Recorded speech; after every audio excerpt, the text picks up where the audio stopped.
Hi guys, my name is Quills, and you guys kind of know that I am not the best when it comes to color theory. You guys wonder why a lot of my channel is kind of just like monochrome and one black and white line art and stuff. Well, there's a reason for that.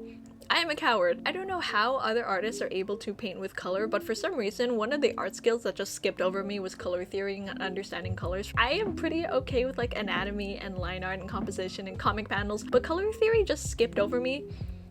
Favoritism, I know. And I've always been so jealous of other artists that are able to do that without getting stressed out or frustrated like I was whenever I had to make like colored paintings, but not today. Today I'm gonna try and overcome that by doing the blind coloring challenge, where I make an entire portrait without knowing any of the colors that I'm going to be using, because the whole screen is going to be grayscaled. So I'm really excited for that. I think this would be really interesting. So I went on Pinterest, I grabbed some color palettes. I know it's kind of cheating because a lot of people kind of just do this with their color wheel and just grayscale the whole thing, but I want to have at least one semblance of like unity when it comes to these colors, because that's one of the things I always struggled with when I was coming up with colors, and I know if it was left to my own devices I would probably just give up on the spot. So now that we have some restraints, I decided that this painting would be like a cool watery painting. I think lily pads and like koi ponds are really interesting, and they're super colorful when you look at some famous paintings, so I thought this would be a really good idea. I decided to have like her eyes be the focal point, so I really wanted to shine, and I was, you know, just trying my best. I drafted the whole thing in one color and then quickly realized that I was kind of doing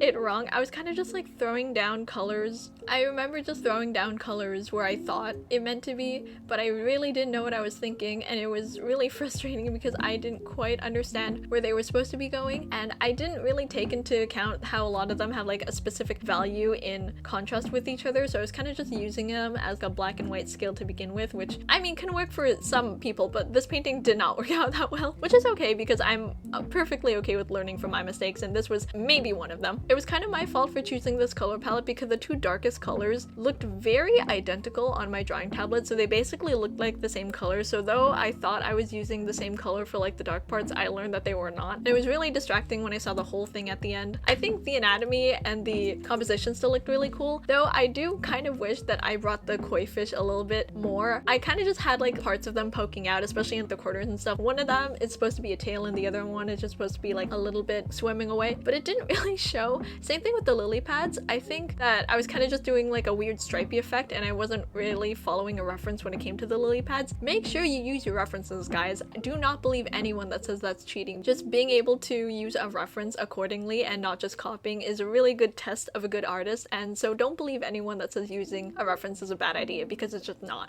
Because art is one of those things where you need to make sure your tools are in check, and one of them is making sure that your references are in check, just to make sure that nothing is out of place too. So don't be mean to any artist that use references, okay? Because I think that's a really good tool and utility to have. Yeah, no, I don't know. I just caught myself in the middle of this painting being really frustrated, like I would be with other paintings, because of the color scaling thing. I don't know. I didn't even know the colors, but it was still making me really frustrated, and I think you could just tell in this painting because I was kind of just putting down where I thought the colors should be, as opposed to learning about which colors contrasted well with each other and just like understanding the value of them. I don't know, that all just went out of the window because I was just not having a good time, and it's so weird looking at the finished painting and being like, yeah, that was okay. But I did not want to leave this video like this because I was really frustrated with myself, and I don't think that's a really good, you know, lesson to end on. So I decided to do this challenge again, this time taking the more scenic route. I chose a color palette that I thought worked a little bit well together because the two darkest colors were still like very different shades from each other, and they were two completely different colors as opposed to the first one where it was kind of just like a dark green and a dark purple. This one was like a medium blue and like a dark red, which I think, you know, worked out a lot better. And I decided to do a scenery this time because I think having a person there and we're having to worry about anatomy caused me a little bit more stress than I thought I did. So I just made sure that to keep this one like without much people to really consider. I mean, there's gonna be a person in it, but you know, they're not really like the focal point of this. I wanted the focal point to be the colorful scenery and maybe the sky, even though clouds are still another thing that I need to work on. I think clouds are really hard to paint and I don't know how people can do them, so I'm, you know, jealous of that too. I think this is just me admitting that I need to work on stuff in art, and that's okay because I think a lot of other people need to learn that too.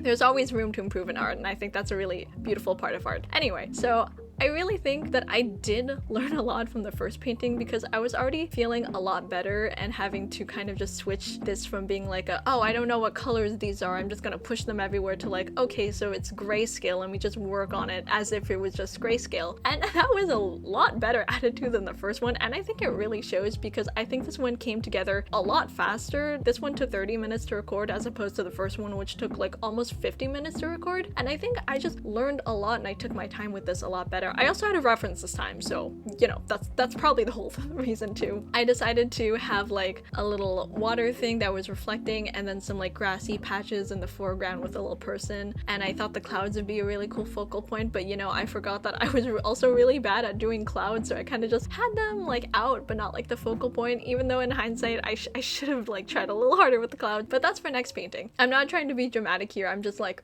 art is hard sometimes, and sometimes artists just need to like vocalize it and complain a little bit, even though it is what we love, and you know, that I don't know what kind of point I'm trying to make anymore. Anyway, I think this painting came together a lot better. I think I finally understood how maybe grayscaling works as opposed to color theory, but you know, I think it still turned out really, really beautiful. I'm really proud of how this one turned out. I think though she kind of got lost in like the foreground of her hat kind of blending into the water, and there wasn't really good contrast between like her hat and the water, I still think it came out really nice. I'm really, really proud of this one compared to the first one, but I'm still happy I did the first one because I learned a lot in order to make this one, and that's just part of art, you know?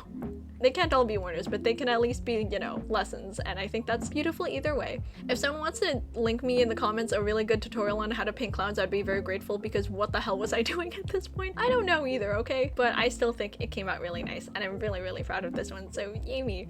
If you guys want to do this challenge too, I highly recommend it, just because it's something to do, you know? But for real though, I'm really, really, really proud of this, and I think both of them together, just like beside each other, makes me really proud, because I did learn a lot, and I think that's all you can ask for in art sometimes. Let me know if you guys do this challenge, and I would love to get tagged, or I don't know how people do this. I would love to see what you guys come up with if you do this challenge too. But yeah, this was a learning lesson from someone who's probably still not gonna go back to color, but like I appreciate it a little bit more. If anything, this is probably how I'm going to make like colored portraits in the future, because God knows I still can't do colored portraits normally. But yeah, no, I guess this was fun to do. I'm sorry that this video seems very like low energy. I have an idea for like a longer form video, but that might take a while, so you guys are stuck with this idea for this week, so sorry about that. I hope you guys enjoyed the video, and I will see you guys next time. Bye!